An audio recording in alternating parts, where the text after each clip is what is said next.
So I'm here today to talk to all of you about educational inequality, the challenge, and what we can do to solve it, how we can make a difference. In order to start, I want to start with an exercise. I'm trying to see all of you, but it's very difficult. I'd like all of you to pretend that you are children in rural China. You're low-income children, and you're about to enter your first day of school, your first day of elementary school. Everybody, please stand up.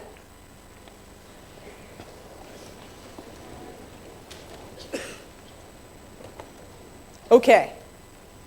You're ready to go to school. You're excited. Yeah. Now, 好兴奋. Now, this is what happens over the course of your educational trajectory. Could everybody from here to my left please sit down? Okay. You are the children who did not graduate from elementary school. As a result, your life prospects are extremely limited. Okay.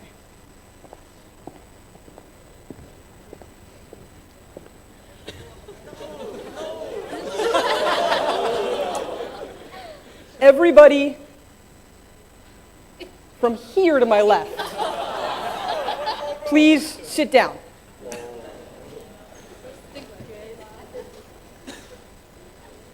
Okay. All of you did not graduate from middle school. You left school before you turned 16. We're laughing because, obviously all of you have been very successful. You have graduated from middle school, you're in college, or, you finished college. But all of these kids didn't finish middle school. They left before 16, and as a result, they have very, very limited opportunities in life.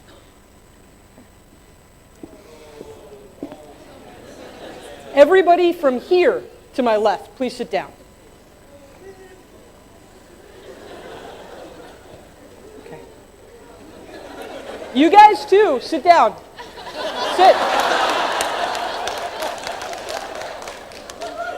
Okay. You didn't graduate from high school.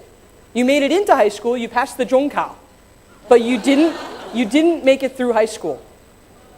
Now, I see someone in a red jacket, a woman in a red jacket.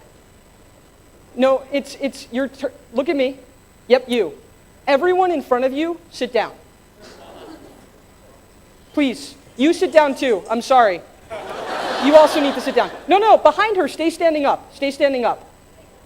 The people behind her, please stay standing up. Stand up. Yes, you, stand up. Okay, everybody else sit down. All right, everybody please look at these students. Okay. These are the students who passed the Gaokao and got into college.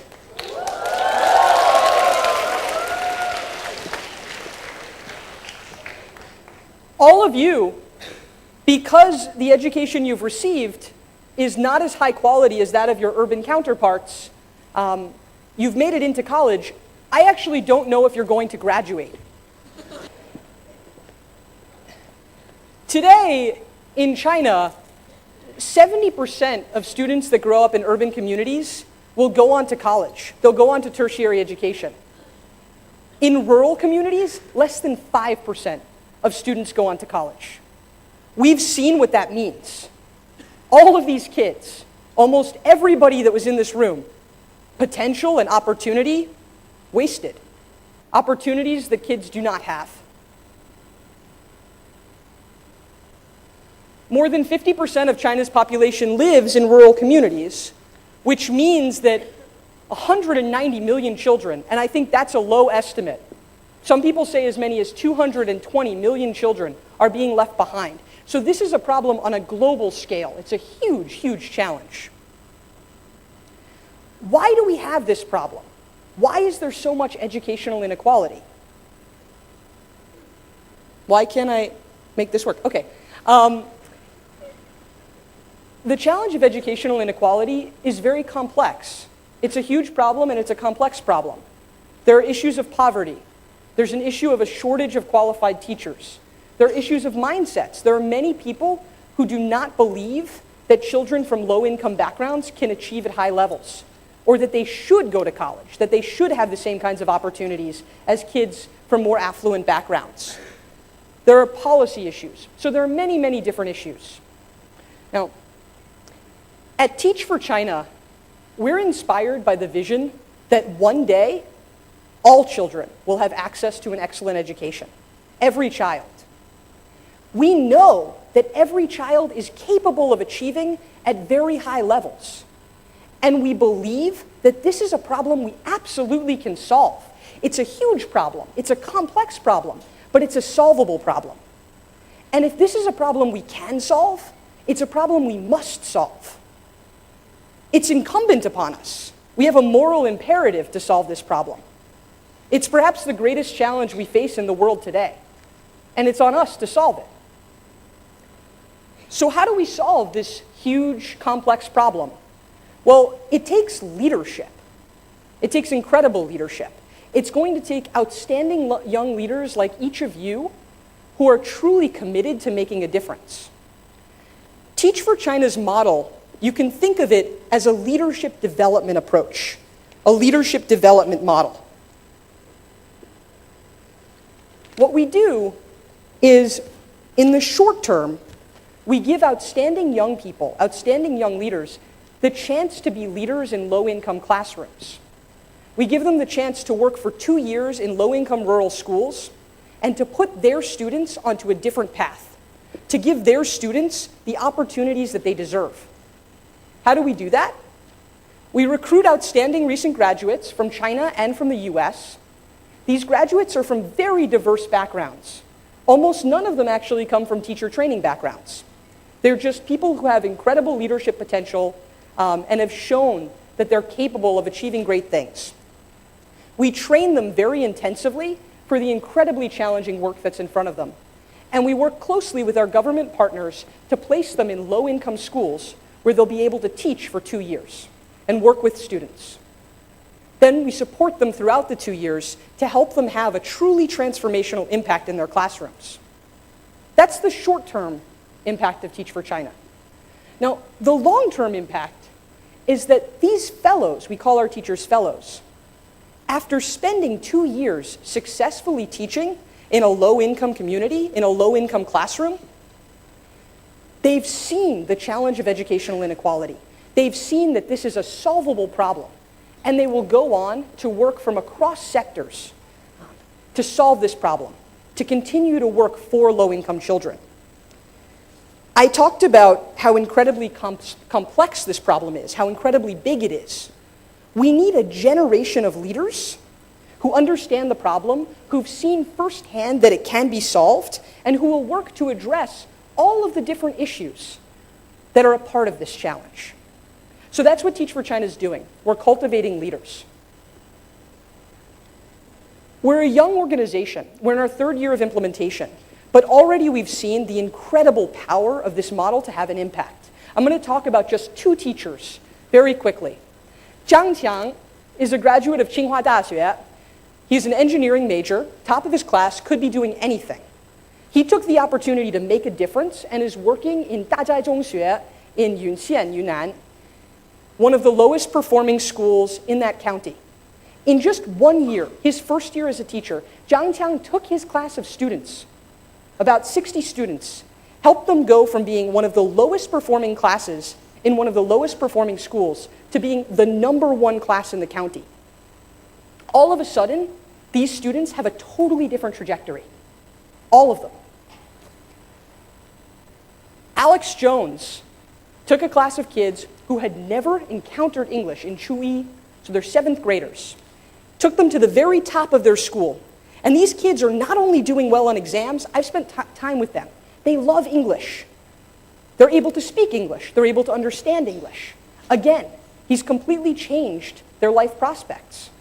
Alex and Zhang Qiang and the others like them are giving these kids the opportunities they deserve. Now, after 2 years, Alex and Zhang Qiang and the others like them, they're not going to be able to leave this effort behind. They're not going to be able to stop. Teach for China is a young organization, but even though we recruit our fellows from very diverse backgrounds, and almost none of them come in expecting to be teachers or expecting to stay in education, at this point, we've seen that 2/3 of them, after they finish their term in the school, continue to work in education. 1/3 of them have actually joined Teach for China as staff, which is incredibly exciting. They're working with us to make a difference. And Teach for China is working to develop more opportunities for our alumni to go into positions of leadership from which they can affect change in an accelerated way. That means working in policy. It means working in government. It means working in teaching and school leadership. It also means working in civil society, working in responsible business. Now, as I said, we're a young organization, but our approach, many of you are probably familiar with Teach for America. Can you raise your hand if you've heard of Teach for America? Okay, a lot of people have heard of it. Teach for America is a proven model. It's a successful model, and they're the ones who took this approach first. They started their program 20 years ago in the US, and today they're the largest education nonprofit in the US. They have nearly 10,000 teachers in schools. They have more than 20,000 alumni, and Teach for America teachers and alumni are working together to completely change the face of education in the US today. Teach for America has seen over 20 years that 2/3 of their alumni stay in education and continue to work, even more, continue to work for low-income children. And when you look at the greatest education reform efforts in the US now, they're being driven by Teach for America alums. The fastest improving school districts in the US, Washington, D.C., New Orleans, are run by Teach for America alumni. The charter school movement, started by Teach for America alumni, run by Teach for America alumni. So wherever you see children, low-income children, being given access to an excellent education, you find Teach for America alumni. They've truly begun to develop a generation of leaders working for this cause, and we've seen through what they're doing that it's possible. Now, the challenge in China is huge. We talked about 190 to 220 million children. And like I said, we're a new organization. Right now, we have 150 teachers working in 2 provinces, Yunnan and Guangdong. In Guangdong, we work in Shantou. We work very closely with provincial government and with national government. And our ambition for the organization is that by 2015, we'll have 1,000 fellows, 1,000 teachers on the ground, 1,000 really outstanding young leaders working for change, and reaching 150,000 students. Already, in our 3rd year, we're reaching 20,000 students. So this is the trajectory that Teach for China is on, and I want to encourage all of you to be part of making a difference. The next thing I'd like to do is show you a video. I've talked a lot about this, but I want you to see what it's actually like for our fellows on the ground and to get to meet some of our students. So if we could please cue the video. Could somebody put on the video, please?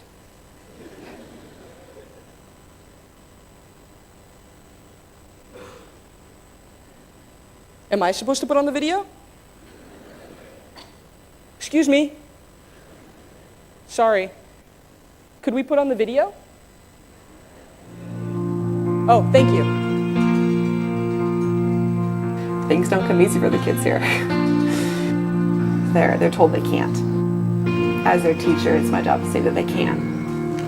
我挺认同中国教育行动的那个宗旨，就是说 every child deserves a chance。因为我长大以后想当医生。为了实现我长大以后当科学家的梦想。我的梦想就是能考上大学。And this is their first and only chance. And if they don't succeed now, they're never going to succeed in school. And schooling makes a world of difference out here. By the time they hit 7th grade, the kids who have fallen behind are just lost. So they will drop out in 8th grade.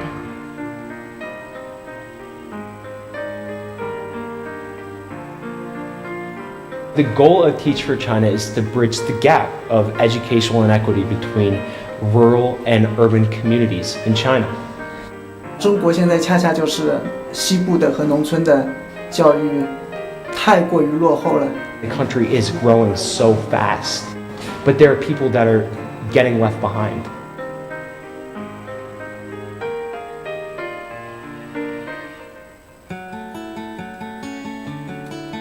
Teach for China tackles this problem by recruiting outstanding recent college graduates from the US and China and placing them for 2 years in some of China's most under-resourced schools.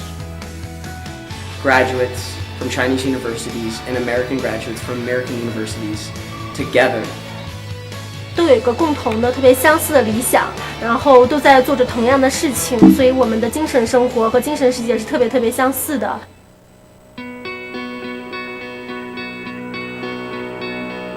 Sometimes when you go into a class and you have a very clear idea of what you want them to learn for that day, and they master that material, you're like, wow, I did my work for today. I feel incredibly satisfied with life. Planning for a class, having it go extremely well, seeing the kids learn, and then just walking out of the classroom feeling a bit like a rock star. Every day in their classrooms, Teach for China Fellows are demonstrating that students in low-income communities can achieve at absolute levels.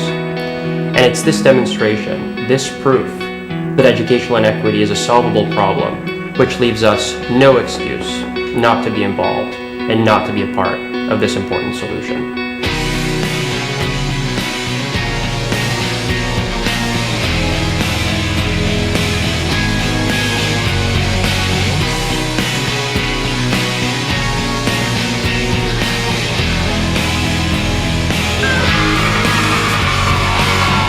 I feel as though I've grown more in these 9 months than I have over the course of my close to 24 years of life. 挺想建一个学校，然后就这辈子就花在这个学校的建设上面。We're here because we want to make a difference.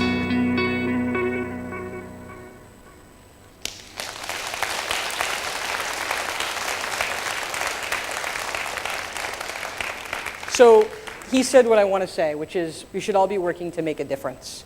Thank you all very much.